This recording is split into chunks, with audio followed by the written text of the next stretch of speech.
Asia কাপে দুর্দান্ত ছন্দে আছে ভারত। প্রতিপক্ষরা যেন ভারতের সামনে হাল ছেড়েই দিচ্ছে। মনে হচ্ছে অন্য দলগুলো অনেকটাই পিছিয়ে পড়েছে তাদের কাছে। তবে বাংলাদেশের প্রধান কোচ ফিল সিমন্স ভিন্নভাবে দেখছেন বিষয়টা। তিনি বিশ্বাস করেন ভারতকে হারানোর সামর্থ্য প্রতিটি দলেরই আছে, ব্যতিক্রম নয় বাংলাদেশও। সংবাদ সম্মেলনে হাজির হয়ে তিনি বলেন, প্রতিটি দলেরই ভারতকে হারানোর সামর্থ্য আছে। খেলাটা নির্দিষ্ট দিনে হয়। ভারত ইতিমধ্যে কি করলো সেটা বিবেচ্য নয়, বুধবার কি হবে সেটাই মুখ্য। 3.5 ঘন্টা সময়ের মধ্যে কি হবে সেটাই আসল। আমরা চেষ্টা করব আমাদের সেরা ক্রিকেট খেলতে, আমরা চেষ্টা করব তাদের ভুল করাতে, এভাবেই জিততে পারি। বুধবার সুপার 4-এ ভারতের বিপক্ষে মাঠে নামবে লিটন দাসরা। সমর্থকদের প্রত্যাশা যতই কম হোক, বাংলাদেশ শিবিরে কিন্তু আত্মবিশ্বাসের কমতি নেই।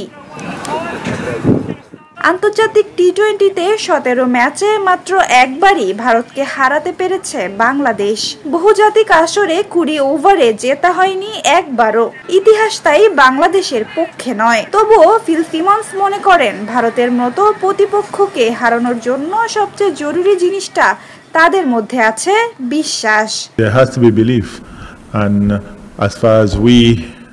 অবশ্যই বিশ্বাস থাকতে হবে। আমরা নিজেদের মধ্যে বসেছি, আমাদের মধ্যে যথেষ্ট বিশ্বাস আছে যে আমাদের সুযোগ আছে। আমরা যদি মোমেন্টাম পাই সেটা ধরে সুযোগ কাজে লাগাবো। আমরা ভারতের বিপক্ষে জেতার সুযোগ পাবো।